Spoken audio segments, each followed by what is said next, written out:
Everyone, welcome to back to this week in Brave Exvius. Hopefully you joined us last week, but if you're joining us this week, welcome to the first one.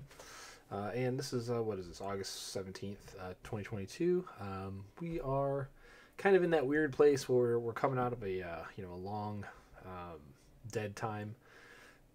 Basically, with DV's arrival, we haven't had much to do during it. We didn't really have anything to do the week before it came, and with all the changes they made, which we've been over, there hasn't been a whole lot to do with it, and they haven't really supplemented that with anything. But we talked a little bit last week about some of the extra fights they've added in.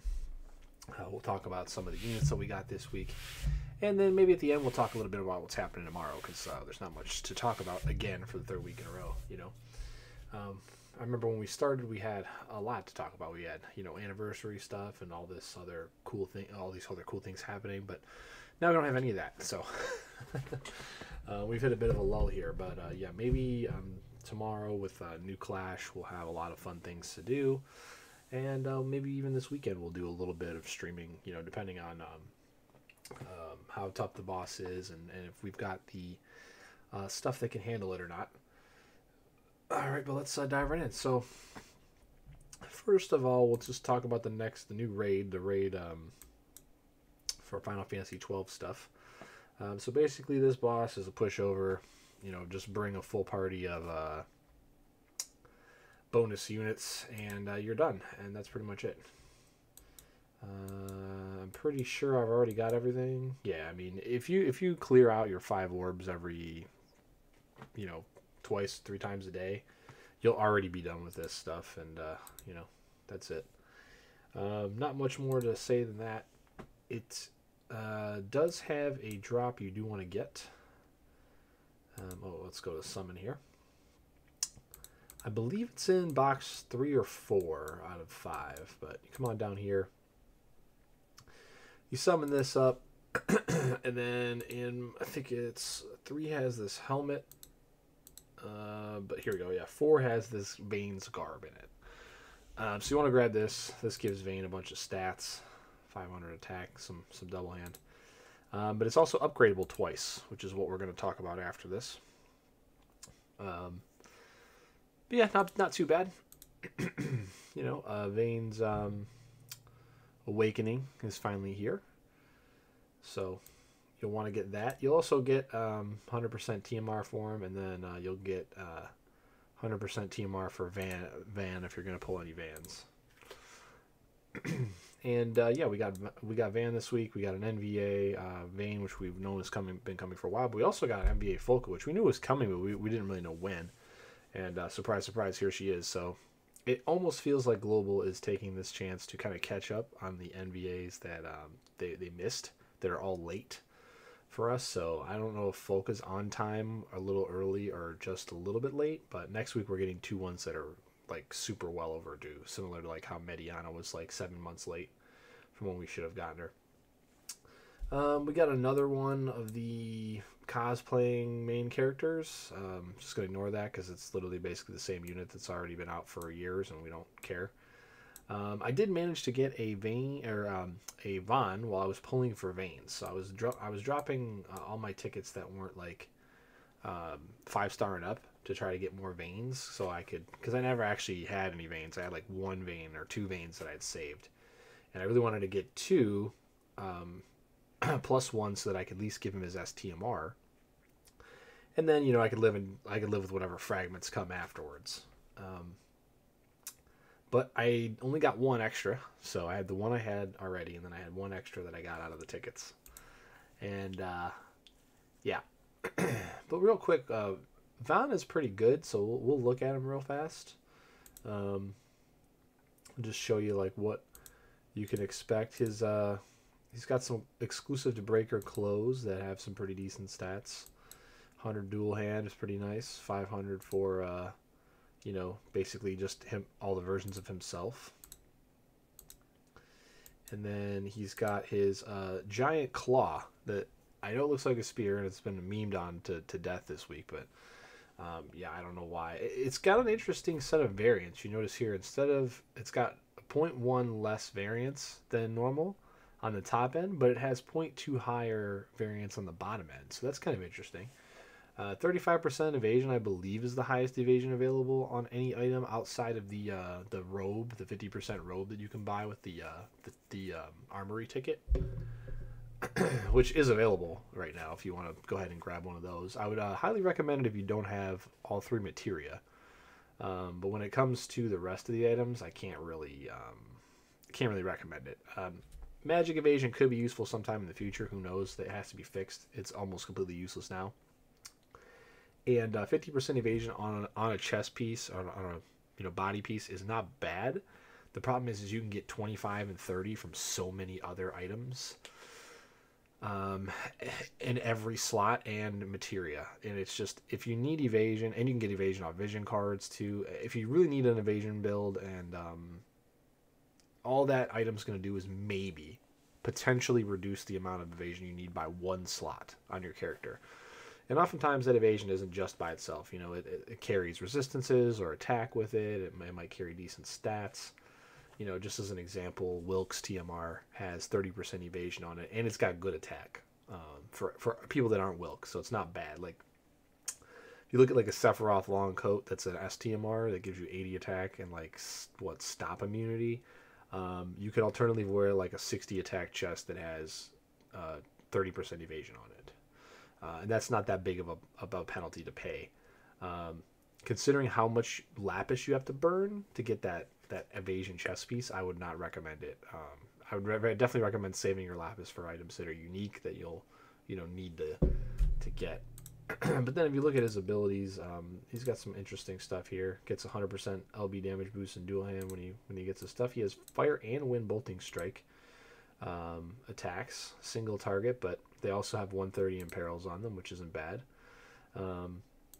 He's got some breaks, of course. He's got less impressive breaks because he's a Japanese unit, but I believe his limit burst also. He's got some built-in killers, blah, blah, blah. Here we go. Yeah, killer for that. Bird killer here, dragon killer, man-eater. He's got all these killers, beast killer. He's got chain cap stuff here. 100% chain cap, which is nice. He preemptively breaks everything for 70 and imperils for 80. So he has like a built-in bracer, which is kind of interesting. What's his? Yeah, so this is an 88% defense and 87% spear break on his LB, and a human killer buff, and 145 fire imperil, which is the highest we have access to right now, I believe. And then he also hits the enemy for, I think this is bolting strike frames, 27, 3 times 9 maybe. So this LB is actually really good. Vaughn is probably worth it if you don't have any fire imperils whatsoever. Like, say maybe you just came back to the game with Anniversary and you want some fire imperils because you think that, you want to have like a fire team for the upcoming content. The thing is you might want to wait though, because with the clash unit coming tomorrow, she might also have some of that stuff. So we really need to wait. I'd say if you want Van, don't pull today. Wait till tomorrow. See how the new unit looks and what she has in her kit. She's going to have some fire stuff. And then after you see that, because she also has the debuffing type, after you see that, then you can kind of decide and come back and grab Van. So as where I was last week, I was like, Ash and Balthier, no way I'm pulling for either one. Van was one of those ones where I was like, I could be convinced into pulling in this guy if I'm not in love with the unit that we're getting tomorrow. So luckily for me though, I pulled one just by throwing some tickets at trying to get some more veins. So I'm set. I'm just gonna rock with whatever fragments I can get. Maybe I'll blow a STMR Moogle on him to get his weapon at some point.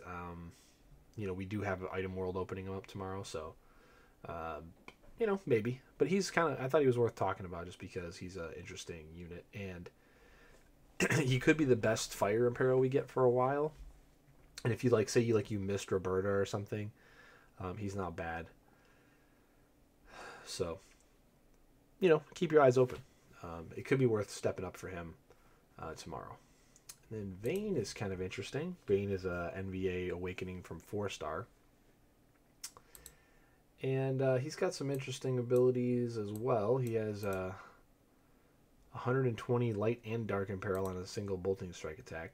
He has the ability to entrust, which is cool. So if you get him to EX2, you'll be able to entrust turn 1 to someone else, or maybe entrust turn 2 after you use an LB with someone else. So like you could have maybe a super LB unit, LB turn 1, entrust them LB again turn 2, entrust them LB again turn 3.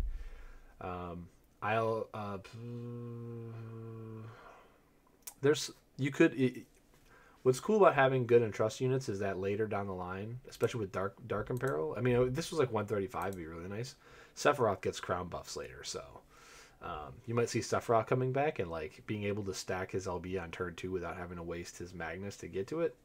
Yeah, there might be something in that. He's got some fairy and fairy damage reduction, which is interesting.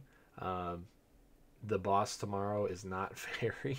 It's aquatic and avian, so don't know what this really is for, but it could be useful in some future content. Who knows?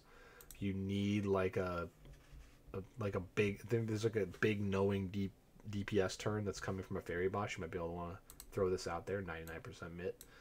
It's kind of interesting. But yeah, not much else to write home about here. He's just kind of there. He has some decent killers. Again, 200 for these 4 different races, and then his normal attack can actually be an attack and magic break. So, you know, if you want to go into arena with him, it might be actually interesting. And it hits all enemies, so this will attack and magic break stuff in arena. I just thought that was kind of unique. The problem with him is he is a hybrid unit, though. So, this is physical. What does he have that does magic damage? Is there anything that does magic damage? Physical type. Attack based. Yeah, but it says attack based. I don't know why he's got magic. He casts some spells, I guess. He casts fire and thunder, but you can pretty much have anybody cast fire and thunder. You just give him the right Esper. So, I don't know. Kind of weird. Not much else to him. But he's here. He's not a bad MVA. He's not a good one either. Fulka is a bad MVA. Her form just doesn't do anything that like you would ever want to do. This just does no damage in comparison. Her base form is better. It's got better mana regen than it had before. So if you need like a mana restoring unit, and you don't have any of those. Like I don't know how you would miss Sylvie, but if you miss Sylvie, you know she's there. So there's your units from this week. And then finally, that item that came out of the summon boxes for Vayne, you can actually upgrade that with this little Judge Magister Strikes Back thing here. So there's this little resource of cloth. You only get this by stealing from the boss. So there's 5 stages. You clear all 5 stages. You get to number 5. You'll get the +1 recipe along the way, but you'll get the +2 recipe from here. And then you basically come in here. You come in here with anybody that can steal. But you want to make sure they have a 100% chance to steal, because this boss actually is not a free steal. So if you are doing the superside dungeons every day, that's a free steal. You take anybody in that can steal, it's 100%. As long as you use an attack that steals, it automatically steals the item and gives it to you on the reward screen. This one is not that simple. So you might, if you're an old school player, you might be more familiar with these events. We have to actually farm the boss by stealing the items and not just killing the thing and getting the rewards. So in that case, you want to have either a thieving unit that has the bandit passive already, or you want to have one of the 2 items in the game that gives the bandit passive, which is 100% increased chance for steal to work. What's funny is that the Thief Bracer is gotten on the way to the other one, which I think is like Mark of the Raven or whatever. It's part of the key quests that are from, you know, back in the day. And I actually did not have this done, so I spent some time bonus streaming the other day, picking up all the rest of the Earth keys to actually unlock the Thief Bracer. So basically what it is it's a side quest, and you have to collect these 25 keys that are in miscellaneous places. Explorations, overworld maps, and so on. And then you go to this vault in one of the cities. I think it's Royal Capital Grand Shelter is where the first vault is, and you just turn them all in for an item. So you turn the key in, they give you an item. Once you turn in all 25, you get a bonus item, and that bonus item is the Thief Bracer. And it doesn't really do anything except for give you that bandit passive that I just talked about. There is one with better stats, but you have to basically do what I just described to you 4 more times Is it 4 or 3? It's 3 or I don't remember exactly. And there's only 10 keys per, but they're higher level stuff, so you know it's going to take longer. And then you get to this item that does the exact same thing with better stats on it, but same functionality. So we just take in Zahn because he's an easy stealing guy. He has a triple cast already. You might want to take in any unit that has steal on their basic attack or has like at least a triple cast, because basically what you can do is you can clear the boss in 3 turns very easily with 5 party members. I'm sorry, actually 4 party members, and then just bring your stealer to steal. And you want to make sure you steal with triple cast because you can get 8 steals in. So, you know, if you do the math, 3 turns times 3, that's 9 steals. The last steal won't do anything, but if you only bring in somebody with double cast steal, you're only going to get 4 steals in when you could have got 8 steals in. So that's why you need to make sure you bring in a triple cast stealer. Zahn's one of the easiest ones to do. You just need this item to make sure he 100% converts, because he doesn't have a passive that gives him 100% bonus to steal on success rate, remember. Right, so we've already done ours. You need 300 total of this magical cloth item. You get around 20 to 27, 28-ish, I think was the highest one I've gotten. And you need 300 total. So I'm actually going to go ahead and upgrade that last, as you saw I had a little bit over 200 there. I'm going to upgrade the last stage of those vein clothes. And then we'll put them on our vein. But yeah, this is the party I used. If you're interested in how to set this up specifically, I used Gert's video and guide, so I'll link that in the description. You can check that out. His content's great, so I strongly recommend checking out his channel either way. But that's all there really was to do this week. There is another fight, but it is locked to Final Fantasy 12, or well, it's the Chronicle battle, but I mean, we've been through so many Chronicle battles, I really don't know what to say at this point. I mean, do all 10 stages, get all the rewards you need for, you know, upgrading one item. If there's 2 items, you might have to farm stage 10 for like 10 or 12 more runs. But this time there was only 1 item to upgrade. So we just did all 10 stages, and we got enough of these little, whatever the things are, crests or whatever, to do it. Ended up with 600 and something tokens left over. You know, this is more than enough to ever skill up a Balthazar or Ash if we ever pull one. So there you go. So that's almost not even worth mentioning. But there's this Omega Mark 12. So this is a one-off, and you are locked to Final Fantasy 12 units, I believe. Yes, Final Fantasy 12. No exceptions. So it's going to be really tough to do without at least one of the units from last week and one of the units from this week. So with Yvonne, it's probably not going to be as difficult. But without also having Balthier, it's going to also be tough. One alternative, what you could do, is if you had a Fran from before, from the last time we had a Final Fantasy 12 event, like a way back, and you kept it, you can make an EX2 Fran and an EX 1 Fran, and you can bring 2 Frans. That, in theory, would be pretty good if you have a new Balthier, which I do not have. This is the old Balthier. But you could bring, you know, an EX3 Fran with a Balthier, and then these 3 guys. I'm sure everybody has a Garbanith. You've probably gotten them for free in some way of random pulls. Balthier's EX3 is pretty easily obtainable. You know, there's just, I mean, I had 100 of these things laying around. Vayne, if you saved enough Vaynes, the higher you scale up Vayne will help you out. But this fight's going to be pretty tough. So I really don't honestly see many people doing this until they start off banner pulling the 12 units. Like over the next 4 to 6 weeks. So I wouldn't even bother worrying about this now. This is eternal content. It's not going anywhere. You know, you don't even have to do this party of 4 or less garbage. I wouldn't even try to do the party of 4 or less unless I had like new Balthier at EX2, EX3 Fran, and like EX2 Vaughn. That's where I would maybe try. You could also maybe evasion tank your Vaughn, take your Garbranith out and put Vayne in for damage. That might work. You know, if you had high enough EX levels. But I wouldn't worry too much about this. all there is a mystery crystal and 100 lapis for doing it. It's not really worth worrying about. Mystery crystals are so easy to grab now because they're in shops. So if you pull on a unit once a month, if it's the class unit, you're going to be able to catch up on mystery crystals pretty quick. And, always keep in mind that all the mystery crystal rewarding battles are eternal.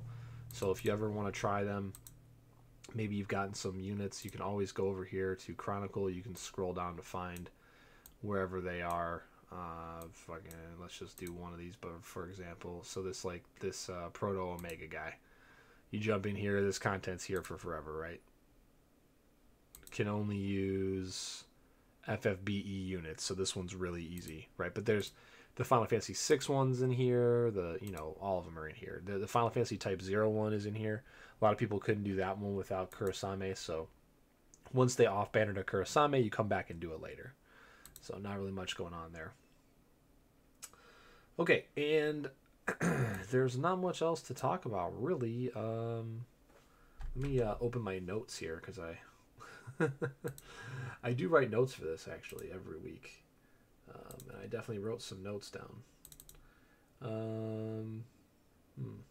Yep. Pretty much dead. Oh, yeah, there's a 12 types. New 12 types. Right. So, let's go to Nemesis, 12 types, and then this guy up top here, Belphegor. This guy was really easy compared to the last couple that we had. You click the strategy button here. He's a demon. There's a lot of demon killer available. His trick is that he gives you an earth imbue. He only single target KOs, so all you have to do is make your provoker immune to KO. And the earth imbue, all you really have to do to deal with it is either bring a dispel for your party, that's reusable, depending on how much damage you think you're able to do. If it's you want to bring a Magnus dispel for your party, it's probably fine. You'll kill him within 8 turns. He's not that tanky. Or you could just bring any caster. Any magic-based magical damage unit works. And if you notice here, he is vulnerable to some important elements that we recently just got a few unit buffs for. So I'll just show you real quick what I used. I used this team here. I think this is the Sinzar clear. So this is the Sinzar clear from a few days ago. I think he just put out one that is like more wailed out, but this one is pretty cool. It only uses like 2 semi-recent NVs. You get a free NV in Runda, and then Olivera, you probably have at least one of these guys laying around from buying him when he was in the Caw shop. But Olivera, with his intrinsic ability, just absolutely smokes this guy. Oh, actually, the turn limit is like really long too. Here, let me go back. Is it like 15? Yeah. So even with my Olivera, which is not EX3, and like I don't have all the best gear for him, I was able to do this within 15. If you follow this strat, you'll have a pretty easy time of doing this. And basically what you do is you set it up to basically just ignore everything he does and just continue to fill the LB of your Olivera over and over again, and just drop the LB and drop the LB and drop the LB. You might have some issues with your units dying because of the cover not working properly. I had a couple issues, but I was still able to overcome that. So like if you use this team, what you can do is add some defense. I think I had my Olivera kept dying, but you can he had 270 dark. You can just add a little bit more dark resist in exchange for whatever other things you have laying around. Like, okay, so we got demon killer here, 50 dark resist here, and then 30 dark resist here, and then this is all damage. So what I could have done is basically just taken this take this headdress off here for the 300 MP and add something with 30 more dark resist. And I think that would have actually put me over the top. Because I was missing...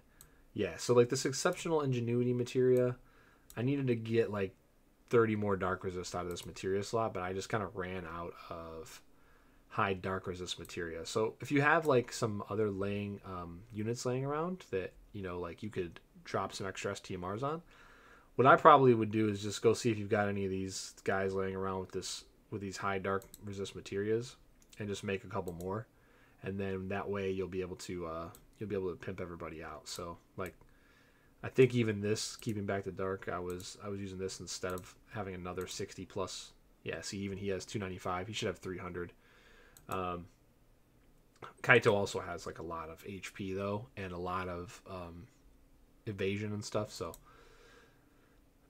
so you see like all these people have 300 and more or more. Sylvie specifically is supposed to have 295 because you need her to actually take a little bit of damage so that, you know, she provokes correctly. But yeah, everybody else should be at 290, or I'm sorry, that 300 plus, and that's when my elevator kept dying. But as you can see, I got this thing. I only tried it once, so even then I beat it. But yeah, I'll probably have to go make another couple of the dark materia or dark resist just for the future. But yeah, I'll link to that as well. That's pretty much it. That's all that happened. So this week, there's really not much else to report on. We've got Clash coming tomorrow. Olive is the new unit, which is cool, I guess. She's SLB, which is kind of upsetting. I'm kind of I don't mind it, but I don't love it either. I'm a big proponent of not having SLBs involved with anything to do with Clash of Wills, and it's mostly because of the two big requirements to get them to function properly. And the first one is obviously the SLB, if it's an integral to the unit's kit. This is what I usually bring up. Having it be on a turn or even two more turns of extra cooldown is really rough. I mean, I know you'll be able to get shards and stuff, but it almost feels like you're being forced to like pull more laps if you don't get lucky on your pulls, and I really don't like that. I really think that if you pull in a unit and you get EX1, which is very easy to do, because you'll have either have shards in the shop, or you'll have the 30 free shards plus, you know, like 2200 lapis to grab the other 20. That's fine. I'm totally cool with that. But to insist on a unit being EX2 or 3 to like really function and have their kit working, especially on day one, I really don't like that. You know, I'm not a fan. I think that it's kind of exploitative, and it shouldn't really be the way that they do business, but here we are, right? That being said, you couple that with the fact that in CAW, you need EX levels to be able to turn on your enhancements to fight your harder fights.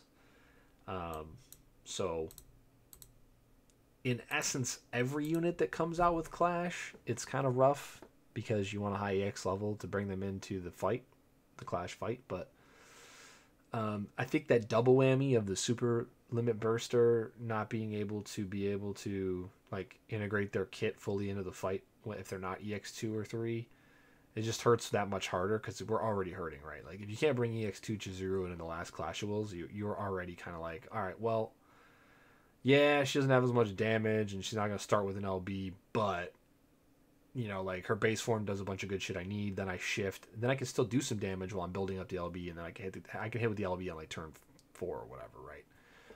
Or 5 instead of like right away. And I think that just kind of softens the blow. Like even though she was the first trans shift unit, it's not that bad because, you know, she's got good setup before you shift her. So it's like, even though she's a trans shift unit, if you're shifting her, whatever you're fighting is probably going to be dead by the time she comes off of her shift. And even if she doesn't, like, you know, it's okay. Presumably you built your team around, you know, her coming off trans shift and, you know, just cleaning up whatever's left over. You know, she has some attacks in base form. It's not a complete role switch. I think a trans shift unit where like one half is a healer and one half is like a damage dealer, that's not good. You know, the trans shift I think is fine for like huge bursts of DPS. SLB is way more narrow. I think SLB should be reserved for a lot of NBA units. I think it saves a lot of money for them that way. They don't have to like make a second sprite for a unit that's already in the game. I'd rather have them making 2 unique sprites for something that's brand new. Putting extra effort in there, and then it gives people a chance to really like bypass and sidestep a lot of the bad parts about SLB units, which is, having EX3 to really unlock its full potential in most scenarios, right? Being locked out of using it in Clash because you don't have the EX levels. Most people are going to have a bunch of extra, 4 or 5 star copies laying around of whatever it is, 3-star maybe even as well. So that kind of like really softens the blow there, Otherwise, she looks pretty cool. We're gonna obviously have to wait for the full data tomorrow. But yeah, she's tied to a vision card banner. That one good thing is that the vision card banners now seem to be always coming with the Clash unit, and I think that's a really good thing, because then if there's a subpar Clash unit, you can still pull for the card and feel okay. Getting a completely unique unit that might be like super useful in a month, if not like right then. And you're not like feeling bad having to pull for these outdated Japanese units just to get a card. So I think that's really cool. But the card being good is going to be highly dependent on what its last ability actually applies to. So we're going to find that out. And then her as a unit herself, how good she is going to be highly dependent on the rest of her kit that we haven't seen. We didn't get any of the numbers, so we don't know what we're really looking at here. But, if Global wants to sell anything like regularly, it's going to be the Clash of Will unit, because the Clash of Will units outclass what we're going to get from JP in almost every sense, right? So for them to put out a crappy Clash unit, it's just going to hurt them way more than it would normally. You would expect for them to put out a mediocre Clash unit. They would be giving us units like these FF12 units and like all these copy paste Japanese units with buffs, and they're not doing that. So you have to assume that if they're not doing that, then the average person's not going to pull. Only the super diehard fans of that Final Fantasy will pull at all. And then if we're not pulling for the regular units, then we have to be pulling for the BE original units. And we're not, most people don't care about those characters, the BE original characters. They don't have the same kind of depth and like nostalgia that we have for our old characters, right? So you really have to make these units really, really good. And I'm trying to think back to when the last time we got a Clash unit was that wasn't that great. And I'm having some issues recalling one that wasn't really good. Tiana, maybe, I guess. But like even then, she was good when she came out. It's just that she has a very specific strategy that's not it's very narrow, right? She has to stack up and stack up and stack up. So you kind of have to build a team that's going to survive, and then you build around her. Even the like Lara was great. I mean, I'm going all the way back to over a year ago, right? Like Lara was September or August of last year. So yeah, I mean, pretty much everyone since then's been pretty good, and then you've had some absolute like rock stars basically from Chinese New Year in February to now. Every Clash unit has been a home run, really, a slam dunk, a tap in, if you will. So I don't see why they would stop that now, at least until they round out like all of the global unique characters. So like there's still Sakiko to go, right? There's a couple 4-stars left. And, I'm assuming that maybe some of the old holiday units will either get MVA or they'll get a new version that will really bring them into the meta for Clash. So, yeah, I was going to hang out with some people and chat some more, see if we could extend this longer than it normally would go. But, yeah, no real questions from anybody this week, so it is what it is, guys. This week should be fun. Aquatic Avian Clash, new unit that could be really good with a card that could be really good. So tune in next week, find out how good those actually were. I'll probably be pulling, but there is a small chance that I don't. I mean, if there's, I have a really good unit pool already. So if the card turns out to be subpar because of the bad LB coverage on it, and the unit turns out to be subpar for whatever reason, yeah, maybe I will skippy skip, and maybe we'll pull some more, try to pull some more copies of Van or something. I don't know, but probably not. I'll probably just save Lapis, but yeah, tune in next week on Wednesday, and we will, we'll talk about it then. As always, join me over on Twitch TV, where I record these live, and then I stick around afterwards and play the game, or I play other games. And every Wednesday night, and then also on Sunday nights, I'm always around at some point in the afternoon or evening playing something else. So not sure what we're going to play this Sunday, but we'll find something. And in the coming weeks, we're actually Final Fantasy related. We're going to be jumping back into Final Fantasy 14 once that new patch drops. So definitely pay attention for that. I think the new patch drops next week, if I'm not mistaken. So next weekend, we'll probably be playing Final Fantasy 14 on the weekend. So yeah, hopefully you guys can join us for that. If there's any fans of that game, if you're in North America, World Visit is in the game. I don't know how stable it is, but yeah, let me know and I will come join you, and we will slay some monsters. I'm definitely going to be doing the story and leveling up another job to 90. I just don't know which job yet. But I'm probably only be subbing for 1 month, so I'm gonna get my money's worth. So I'm definitely be playing that a lot. So yeah, come hang out with us over there on the Twitch. That'll be in the link below as well. Thank you guys for hanging out another week in the books, and like I said, Clash next week. We'll see you. Bye bye.